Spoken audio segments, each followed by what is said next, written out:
Hi guys! Magandang gabi. Welcome back po dito sa Gandara SRU channel. And dito na naman nga po ako nagpabalik na nag-iisa ninyong nagmamaganda Kadaver Kids upang maghatid ng latest update and fresh happenings patungkol sa TVJ. Basta mga balitang may kinalaman po sa Itbulaga, sagot na po natin yan. Ganun din ang mga balita sa loob at labas ng showbiz. Kaya naman, kung hindi ka ba nakaka-subscribe, ano pa iniintay nyo? Maaaring pindutin po ninyo ang subscribe button at ang notification bell na nandyan sa baba para mag-updated ka at ma-notify tuwing may bago po tayong upload. Anyway, para nga po sa gabing ito, ang ating pag-uusapan ay patungkol dito sa pagpuri ng atin pong mga Kadaver Kids dito kay Bong Navarro na tila pagpapakita lamang po ng respeto, syempre sa Itbulaga. We all know naman na nakatapak po si Bong Navarro sa EB. So, sobra pong nagpapasalamat ang Kadaver Kids na hindi marunong lumimot si Bong Navarro. But before that, unahin nga po muna natin itong update ni Procnoy, yung mga Kadaver Kids patungkol po dito sa Tape Inc. Na matapos po ang kanilang balita na magbabalik po ang Tape Inc. production ng Pamilya Halosos. Narito po at meron daw pong na-receive na award o parangal bilang pagkilala kay Romeo Halosos Sr. ng kapisanan ng broadcaster ng Pilipinas. Sabi niya dito, Tape Inc. Chairman Romeo Halosos Sr. tumanggap ng parangal at pagkilala mula sa kapisanan ng mga broadcaster ng Pilipinas. Isang parangal at pagkilala ang natanggap ni Chairman Emeritus Romeo Halosos Sr. mula sa kapisanan ng mga broadcaster ng Pilipinas or KBP sa kanilang 50 years of Philippine Advertising Self-Regulation. So ngayon kapansin-pansin mga Kadaver Kids na tila tuloy-tuloy ang kanila pong pagpaparamdam. Una nga ay yung magbabalik na ang production ng Tape Inc. Tapos eto, at meron daw parangal na natanggap bilang pangpa-hype na rin siguro na patuloy po daw tinatangkilik sila. Sabi pa dito, kinilala ang kontribusyon ni Chairman Romeo Halosos Sr. sa larangan ng TV production bilang chairman at producer ng Production Specialist Inc., ang producer ng PBA noontime variety show na Itbulaga. At marami pang iba, gaya ng TV specials at drama series.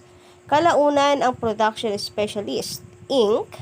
ay nagkaroon ng major corporate revamp at kilala ngayon bilang Television and Production Exponent Incorporated o Tape Inc. Naging daan din ang nasabing production outfit at nagpasikat ng ilang kilalang artista at personalidad sa entertainment, media at maging sa sine. Kinilala ang husay ni Chairman Romeo Halosos Sr. hindi lamang sa produksyon at maging sa sektor ng business bilang nagmamay-ari rin ng tanyag na lugar sa Zamboanga del Norte, ang Dacac Park at Beach Resort, Glorious Fantasyland at iba pang mga negosyong nagbigay kabuhayan sa ating mga kababayan. Naging ehemplo din si Chairman Romeo Halosos Sr. bilang isang mambabatas at nagsulong ng mga batas na nakatulong sa pagpapaunlad ng ating bansa. Nagsilbi siya bilang KBP Vice President sa Greater Manila noong 1973, Executive Vice President noong 1974, at naging Chairman ng KBP noong 1975. Naging pioneer si Chairman Romeo Halosos Sr. sa pagbuo ng KBP Code of Ethics para sa mass media dahil rin sa panawagang magkakaroon ng mga pulisya at magbigay direksyon noong mga panahong iyon. At tumanggap bilang kanyang kinatawan sa kanyang parangal at pagkilala ay si Kong Romeo Halasos Jr. o kilala bilang Kuya Chan at ng kanyang may bahay na si dating Yusek Marjorie Halosos. Sa kasalukuyan, aktibo pa rin si Chairman Romeo Halosos Sr. sa kanyang mga businesses at patuloy pa rin ang operasyon ng Tape Inc. Sa katunayan, magbabalik telebisyon na ulit ang mga programa ng Tape Inc. na tsak na aabangan at kagigiliwan ng sambayanan. So ito yung latest na pinapahype po nila na magbabalik na nga daw po ang Tape Inc. sa pamamagitan ng bagong programa. And based sa kanila ay parang isa pong variety / reality show ang kanilang gagawin. And etong post na to na parangal ay mukhang ginagamit nga po nila para po i-hype pa ang sinasabing pagbabalik na ito. Maybe nahamin nila na wala naman pong may pakialam. So, todo-todo nga po ang kanilang mga tape defenders sa pagha-hype. And kung atin pong pagbabasihan ng mga post nila ay tila next month na ang pagbabalik na yan. Meron pang sinasabi na sandamakmak na ang mga sponsors na nagtitiwala sa kanilang pagbabalik. But speaking of sponsors, dito po tayo sa mayroong pruweba. Dito po tayo sa legit na padagdag po ng padagdagang sponsors dahil ang Itbulaga. Meron na naman pong bagong sponsor, ang Sulfur. Dr. S. Wong's Sulfur Soap. So, alam nyo na mga Kadaver Cats, ang next step. Nako, tangkilikin po natin yan. And, nawa nga marami pa pong mga sponsors ang dumating sa TVJ. And talagang ang hiling ko rin po sa atin na mga Kadaver Cats ay tangkilikin. Kasi ito rin po ang paraan upang sa gayon ay hindi lang po short time ang pag-advertise or pag-sponsor po ng mga advertisers sa Itbulaga. Parang anong sarap po muli, 'di ba? Makapakinig po ulit ng isang kwento kagaya ng Pure Gold na talagang nag times 10 ang kanilang negosyo mula nang sila ay mag-sponsor sa Itbulaga. Kaya loyalty nila ay hindi po mawawala sa TVJ.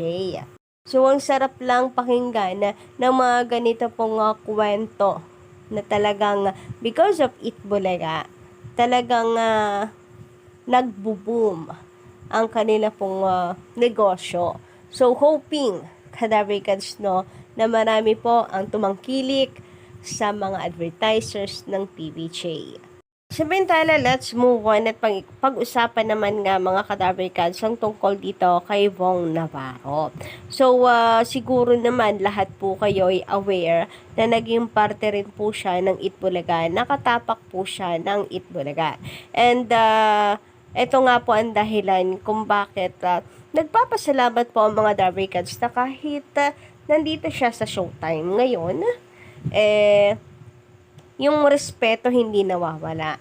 So, sa naging viral or trending po na eksena sa It's Showtime, ay natuwa po ang mga Kadaver Cats sa ginawa nitong si Vong Navarro na ituloy po ang salitang Kadaver Cats doon sa lalaki pong nag-trending or kay Kuya na napasigaw po ng Kadaver Cats siguro sa sobra pong excitement na wala po sa sarili and nabanggit nga po ay Kadaver Cats sa halip na madlang people.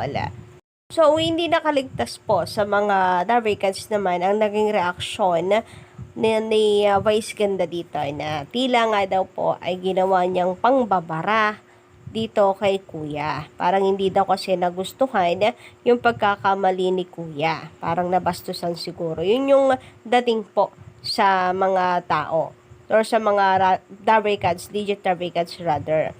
Pero natuwa naman po sila at the same time kay Vong Navarro dahil kanya pong itinuloy ang salitang Kadaver Cats. Bilang respeto, paggalang, wala po siyang hindi po siya nag-atubili nituloy ang Kadaver Cats. Isinigaw po niya sa Itbulaga. Oy, Kadaver Cats! Pusa, Kadaver Cats! O diba nakakatawa lang po mga Kadaver Cats. Yun nga lang talagang minsan na pagtitipan po lalo na ng kanilang fans, kapamilya fans, Showtime, mga Showtimer, na tanggalin na lang daw yan na si Vong Navarro sa Showtime kasi pang Itbulaga daw ang humor at mga hirit. So, grabe sila, ang harsh nila sa Itbulaga, no? Kaya naman yung iba talagang pinoprotect at all cost din itong si Vong Navarro, lalo na kapag nagkakaroon po ng ganitong comments na natatanggap. So, kayo po ba guys, anong inyong masasabi patungkol dito sa update natin na ngayong gabing ito? Pa-comment lang po sa baba na inyong mga reaction and komento. So, yun lang. And don't forget to click the subscribe button and notification bell for more updates.